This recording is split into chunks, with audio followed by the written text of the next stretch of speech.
Welcome to Nasdaq Trade Talks. I'm Jill Malandrino, Global Markets Reporter at Nasdaq. Joining us for this segment, we have Steve Bassi, co-founder and CEO of Polyswarm, to discuss Bitcoin miners giving electricity back to the power grid and renewable generation projects. Steve, it's great to have you with us. Welcome to Trade Talks. Hi, Jill. Thanks for having me. How much electricity does Bitcoin, the world's largest cryptocurrency, consume annually? Yeah, we think it's about 143 terawatt hours, which is basically the size of Argentina's electricity consumption. For comparison, Switzerland's about 56 terawatt hours in energy consumption. So it's pretty heavy for sure. How or why do Bitcoin miners essentially behave like a power plant?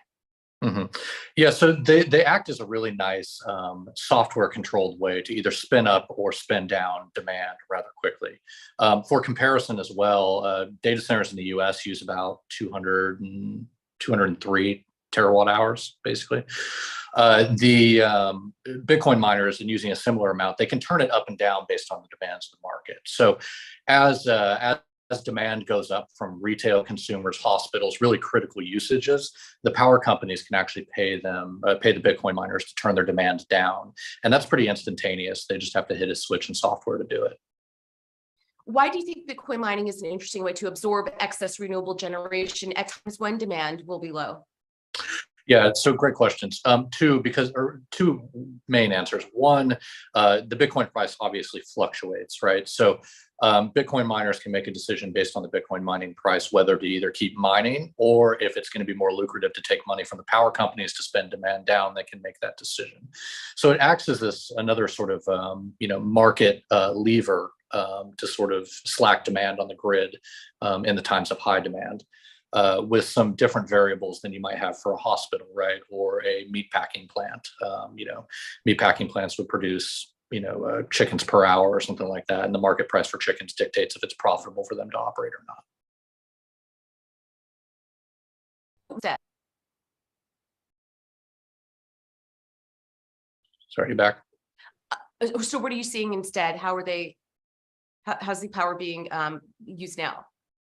Yeah, so the power is there is some evidence of this. Some of the larger Bitcoin miners in Texas, for example, do have a relationship with the operators, and they are shutting off demand shutting off mining during peak demand hours.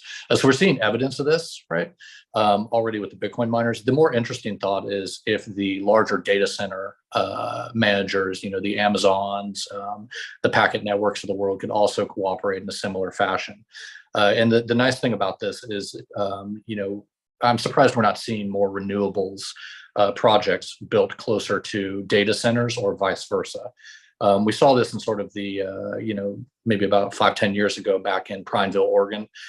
There's a lot of, I think there's an Apple and a Facebook data center there, and they were built specifically because they were near renewable power, specifically hydro. So that was kind of a commitment to green energy, but it also was this interesting way in getting access to cheap continuous power. And finally, let's discuss proof of stake systems like Ethereum. How will it impact mining, and what will replace proof of work? Yeah, so for those that don't know, proof of stake is a way where people stake their cryptocurrency. In this case, Ethereum is probably the largest cryptocurrency that's going to move towards this. The users of the currency basically stake their currency against nodes that are called validators. Validators basically approve transactions on the network and sort of replace what we think of as miners today. So those are the proof of work, heavy energy consumption computers in Bitcoin. And the reason proof of stake is supposed to work is because people have a sort of skin in the game, right? If the validators lie or do something incorrect, they basically lose their ability to validate, and in some cases start losing money or the stake that's actually staked on the validator in the first place. So it's an interesting, more energy efficient way to run a transaction network.